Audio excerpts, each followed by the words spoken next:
आदरणीय श्रोताहरू, केही डर अनि केही आनन्द पाउनको निम्ति नेपाली हरर 369 युट्युब च्यानललाई सब्स्क्राइब गर्न नभुल्नुहोला।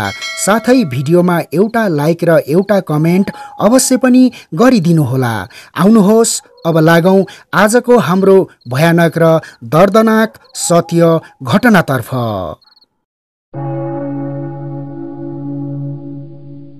नमस्ते साथीहरू, मेरो नाम राजन तामाङ अनि मेरो ठेगाना भने सिन्धुपाल्चोक जिल्ला भोटेचौर। यो च्यानल मैले सुन्न थालेको करिब 6-7 महिना भइसक्यो। तर आज मैले पनि यो च्यानलको माध्यमबाट मेरो साथमा घटेको एउटा निकै डरलाग्दो घटना तपाईहरूलाई सुनाउन चाहन्छु। यो घटना आजभन्दा करिब 4 वर्ष अगाडिको मात्र हो। वैदेशिक रोजगारीको सिलसिलामा मरुभूमिको देश साउदी अरब पुगेपछि आफू सप्लाई कम्पनीमा परेको कुरा मलाई थाहा भयो। न त भने जति सेलरी पाउनु, न त कामको कुनै टुङ्गो ठेगान हुनु। कहिले कहाँ कहिले कता आफ्नो पोको पन्तेउराहरू बोकेर कम्पनी र काम दुवै बदलिरहनु पर्ने समस्या हुने गर्थ्यो। जसो तसो दुःख र कष्ट सहेर 2 वर्ष बिताइसकेपछि कोरोना भाइरसको महामारी मच्चिनुभन्दा केही महिना अगाडि साउदी अरबबाट म आफ्नो देश नेपाल फर्किएर आएको थिएँ। नेपाल आएको केही महिना बिते लगत्तै कोरोना लकडाउन सुरु भयो। त्यो कडाइको साथ लागू भएको लामो लकडाउनले गर्दा सबै मानिसहरू आर्थिक सङ्कटमा परेको अवस्था थियो। कोरोना भाइरसको त्यो लामो लकडाउन सकिए लगत्तै कामको खोजीमा म पनि आफ्नो घर छोडेर काठमाडौँतिर बाटो लागे। भक्तपुरमा गएर म पनि आफ्नो गाउँको दाइहरूसँग आफूले जानेको घर बनाउने मिस्त्रीको काम गर्न थाले। भक्तपुरको चेमासिङ भन्ने ठाउँमा 2 तले घर बनाइसकेपछि भक्तपुरकै नयाँ ठिमी कमेरो टारमा अर्को नयाँ घर बनाउन सुरु भयो। तर केही दिन अगाडि सर्लाही जिल्लाको धनकुमार दाई भने आफ्नो आमा बिरामी हुनुहुन्छ भनी आफ्नो घरतर्फ जानुभएको हुनाले नयाँ ठिमीको कमेरो टारमा बनाउन लागेको नयाँ घरको लागि रातको समयमा चौकीदारी गर्ने काम ठेकेदारले मलाई भन्नुभयो। अब भने म राति त्यही टहरामा खाने बस्ने गर्नु पर्थ्यो। इटाले बारेर जस्ता राखेर 2वटा रुम निकालेर टहरा बनाइसकेपछि एउटा सानो रुममा 4 खुट्टे खाट राखेर आफू सुत्ने ठाउँ बनाए अनि अर्को ठुलो रुममा भने ग्यास चुल्हा अनि सिमेन्टहरू राख्ने ठाउँ बनाए। त्यो कमेरो टारको एरियामा ठुलो प्लटिङ भएको हुनाले गर्दा त्यति बेला त्यो ठाउँमा कहीँ कतै मात्र फाटाफुट नयाँ घरहरू बन्दै थियो। तर हामीले बनाउँदै गरेको नयाँ घरभन्दा 200 मिटर जति पर मरेको मान्छे गाडेको एउटा पुरानो चिहान पनि थियो। त्यो पुरानो चिहानलाई भने प्लटिङ गर्नेहरूले चारैतिरबाट निकै जग्गा छोडेर पर्खाल लगाएर बारेको थियो। त्यही पुरानो चिहानको कारणले गर्दा होला त्यहाँ छेउछाउको टुक्रा जग्गाहरू भने बिक्री भएको थिएन। बेलुकी 5 बजेतिर काम सकेपछि साथीहरू आफ्नो कोठातिर बाटो लाग्यो। म भने त्यो रातबाट त्यही टहरामा सुतेर रात कटाउनु पर्ने थियो। म पनि केही बेर आराम गरेर बेलुकीको 6 बज्न लागेपछि नयाँ ठिमी चोकमा गएर ब्रोइलर कुखुराको मासु लिएर आए। राति 8 बजे खाना खाइसकेर मोबाइल चलाउँदै म ढल्किन थाले। जति जति रात छिपिँदै गयो उति नै त्यो एरियामा बस्ने गल्लीको लोकल कुकुरहरू पनि चारैतिरबाट एक नासले भुक्दै थियो।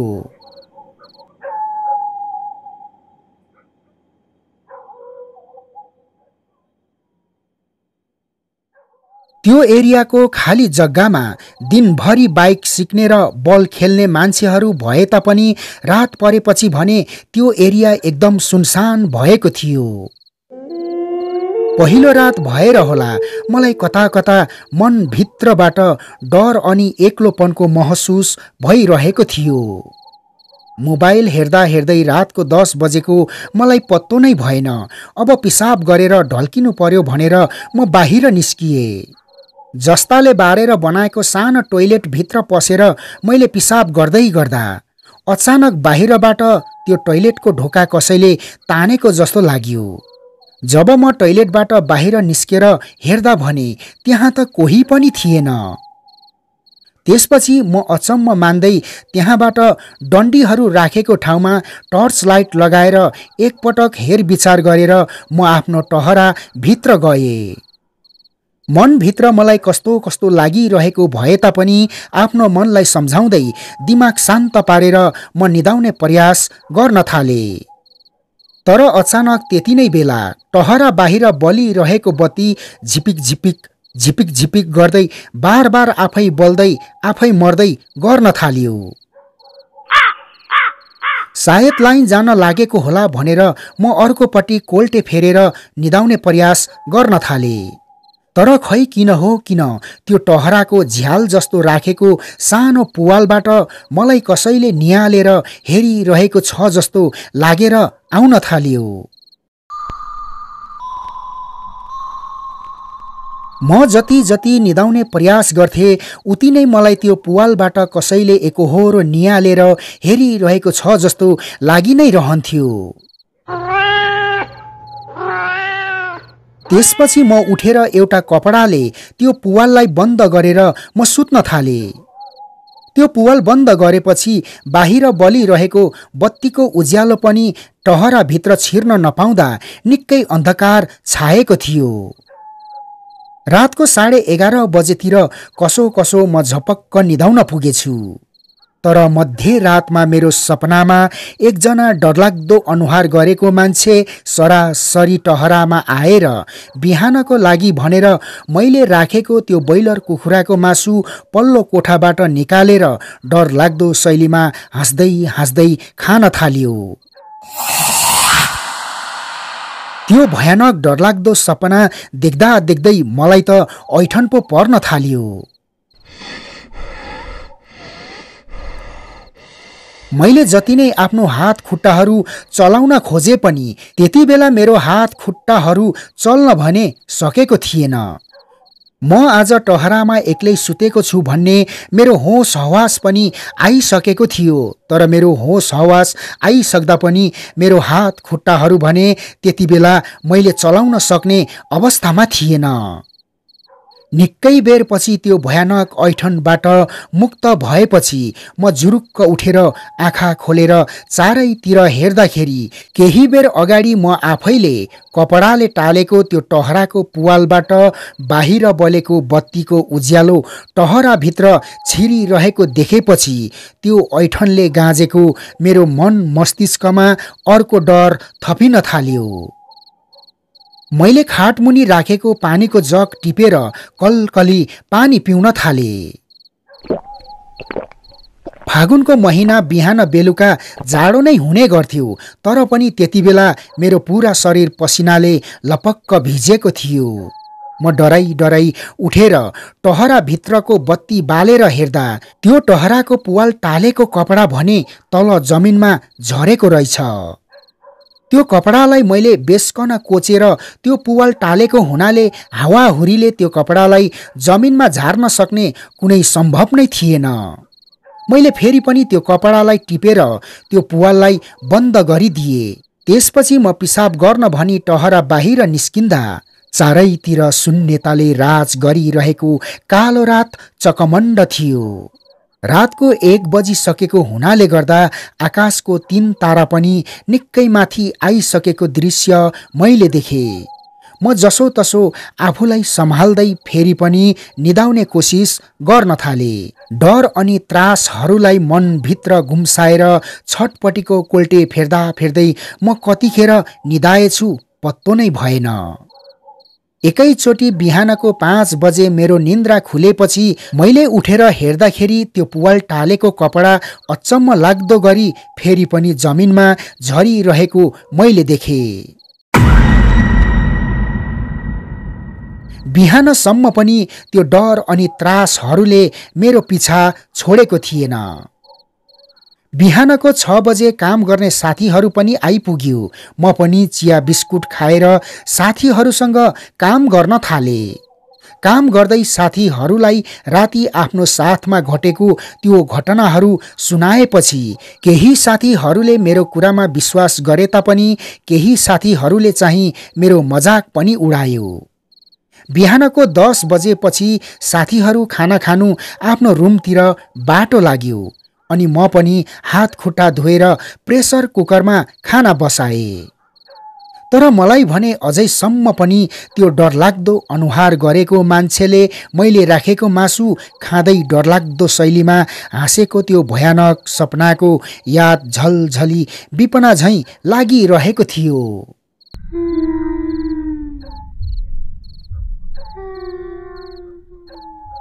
त्यसपछि मैले कराईमा छोपेर राखेको मासु उघारेर हेर्दा त्यो ब्रोइलर कुखुराको मासु मैले बेलुका जस्तो राखेको थिएँ ठिकठाक त्यस्तै थियो। कुकरको 2 सिटी लागेपछि मैले ग्यास बन्द गरेर केही बेर खाना हल्का सेलाओस् भनी म मोबाइल चलाउन थाले।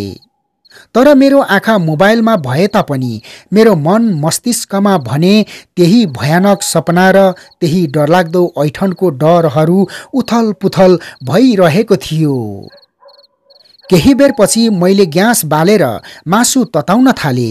तर त्यो मासु तताउँदै गर्दाखेरि कता कता नमिठो गन्ध आउँदै थियो। जब मैले प्लेटमा खाना पस्केर खानु थाले त्यो मासुमा त एउटा पनि स्वाद भने पटक्कै थिएन। कता कता त्यो मासु पनि सडिएको जस्तो गरी नमिठो बास्ना आएको हुनाले मैले त्यो मासुलाई फालेर अन्डा पकाएर खाना खाए। प्राय जसो बेलुका तरकारी बनाउँदाखेरि म सधैँ बिहानको लागि भनेर पनि बनाउने गर्थे। तर कहिले पनि बेलुका पकाएको तरकारी बिहान बिग्रेको हुन्थेन। काम गर्दै गर्दा त्यो कुरा मैले भीमदाईलाई सुनाउँदा भीमदाईले मलाई भन्नुभयो, माछा मासु पकाइसकेपछि आफूले जुठो नलगाइकन पहिला हातले दायाँ बायाँ मनसाउने गर्नुपर्छ।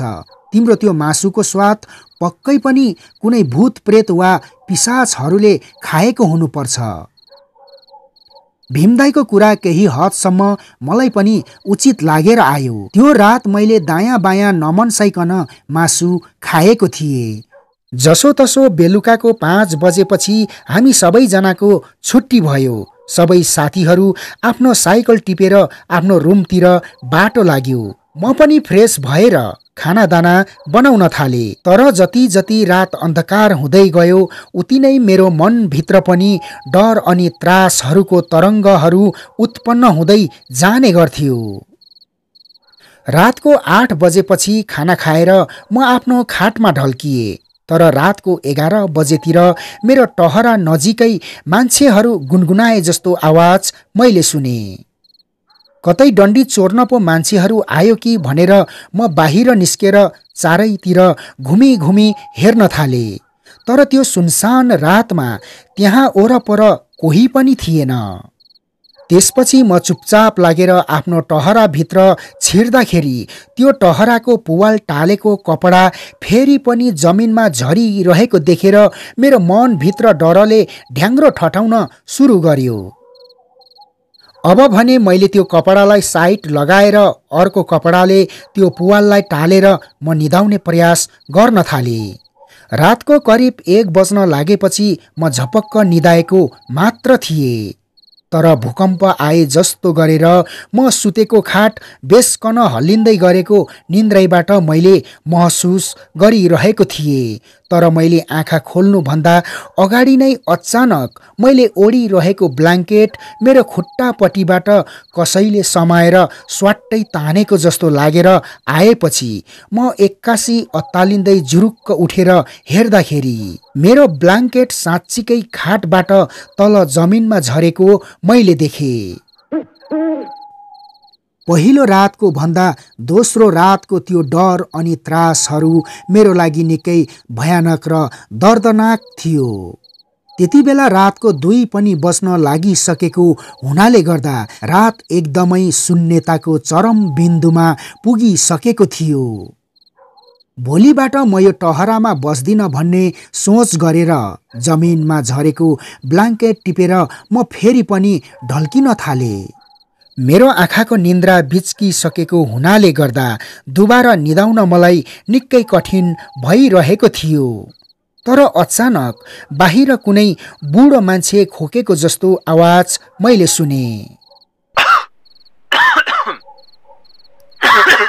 हुन त खाटबाट उठेर बाहिर जाने हिम्मत पनि म भित्र थिएन, तर यदि डन्डी सिमेन्टहरू चोरी भएर हरायो भने आफू स्वयं जिम्मेदारी हुनुपर्ने डर भएको हुनाले गर्दा बेडबाट उठेर डराई डराई मैले टहराको ढोका खोलेर बाहिर हेर्दा त्यो जस्ताले बारेर बनाएको सानो टोइलेट नजिकै एकजना सेतो कपडा लगाएको बुढो मान्छे जस्तो देखिने लौरो टेकेर म बस्ने टहरातिर नै हेरिरहेको मैले देखेँ। त्यस्तो दृश्य देखेपछि अब भने टहराको ढोका नागेर बाहिर निस्किएर जाने हिम्मत मैले गर्न पनि सकिन। तर हेर्दा हेर्दै त्यो बुढो मान्छे जस्तो देखिने दृश्य उडेको झैँ हावामा तैरिँदै झन्झन पर हुँदै जान थाल्यो। हेर्दा हेर्दै मेरै आँखा अगाडि त्यो डरलाग्दो दृश्य त्यहाँबाट धुवाँ जस्तै गरी आफै विलीन भएर गयो। त्यसपछि त म डरले काम्दै त्यो टहराभित्र एक्लै बस्न थाले। केही बेर पछि फेरि पनि त्यही ठाउँबाट बुढो मान्छे खोकेको जस्तो आवाज निरन्तर आइरहेको थियो। तर अब भने चाहे जेसुकै होस् म उठेर बाहिर हेर्न चाहन्थिन। त्यसपछि त त्यो ठाउँबाट कुनै मान्छे सहन नसक्ने पीडामा छटपटी रहेको जस्तो अनौठो आवाज पनि आउन थाल्यो।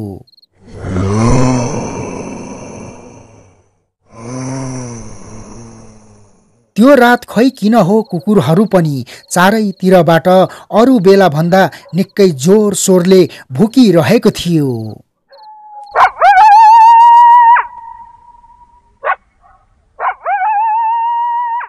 त्यो रात राम्ररी नसुतिकन मैले छर्लङ्ग उजेलो पारेपछि भोलिपल्ट बिहान 6 बजेतिर ठेकेदार दाई पनि त्यहाँ आएको हुनाले म आजबाट यहाँ बस्दिन भनेर सारा घटनाहरू ठेकेदारलाई सुनाइदिए। त्यसपछि ठेकेदार दाईले मलाई भरोसा दिलाउँदै भन्नुभयो, त्यसो नभन भाइ, आज नै म जान्नेलाई लिएर आउँछु। घर गएको धनकुमार पनि सर्लाहीबाट केही दिनमा आइहाल्छ नि, तिमी केही दिनको लागि मात्र हो यहाँ बस्नुपर्ने। म भरै नै जान्नेलाई ल्याएर त्यो भूत प्रेत होस् चाहे जेसुकै होस् त्यसलाई यहाँबाट भगाउन लगाइहाल्छु नि। त्यसपछि त तिमीलाई यहाँ केही पनि हुँदैन, ढुक्क भएर तिमी सुते हुन्छ। मैले उहाँको त्यो वचनहरूलाई अस्वीकार गर्न भने सकिन। दिउँसो 1 बजेतिर ठेकेदार दाईले एकजना जान्नेलाई आफ्नो बाइकमा लिएर आएपछि त्यो जान्ने बाजेले त्यो ठाउँको माटो हातको मुठ्ठीमा लिएर केही बेरसम्म आफ्नो तन्त्र मन्त्रको दृष्टिबाट हेरेर भन्नुभयो, यो ठाउँमा त 100औं वर्षबाट प्रेत आत्माहरू खेल्ने र चल्ने गरेको रहेछ। त्यसैले गर्दा त्यो प्रेत बाधाहरूले यो बाबुलाई सताइरहेको रहेछ। तर चिन्ता नलिनु, आजको रातबाट त्यो प्रेत आत्माहरू यो ठाउँमा आएर तिमीलाई कहिले पनि तर्साउने छैन। त्यति भनेर त्यो जान्ने बाजेले तन्त्र मन्त्र गरेर काँचो धागोको डोरोलाई बेसारले पहेँलो पारेर रङ्गाएर त्यो म बस्ने टहराको वरिपरि फन्को लगाएर बाँधिदिनु भयो। त्यो रातबाट भने त्यो ठाउँमा कुनै पनि प्रेत आत्माहरूले मलाई दुःख दिएन। 10 दिनपछि सर्लाहीबाट धनकुमार दाई पनि आउनुभयो। त्यसपछि त्यो टहरा धनकुमार दाईलाई जिम्मा लगाएर म भने आफ्नो डेरामा गएर बस्न थाले। तर 3 महिना अगाडि म त्यो ठाउँमा काम विषयकले पुगेको थिएँ। तर आज भोलि त त्यो ठाउँमा घरै घरहरू बनिसकेको रहेछ। आदरणीय श्रोताहरू, आजको घटना तपाईहरूलाई कस्तो लाग्यो त? अनि तपाईहरू देश विदेश कहाँ र कुन ठाउँबाट मलाई सुन्दै हुनुहुन्छ? कृपया एउटा लाइक र कमेन्ट गर्नुभएर अवश्य पनि बताइदिनुहोला। अर्को घटना लिएर चाँडै आउने बाचा गर्दै आजको निम्ति म मिलन बिदा चाहन्छु। नमस्ते, शुभरात्रि, जय नेपाल।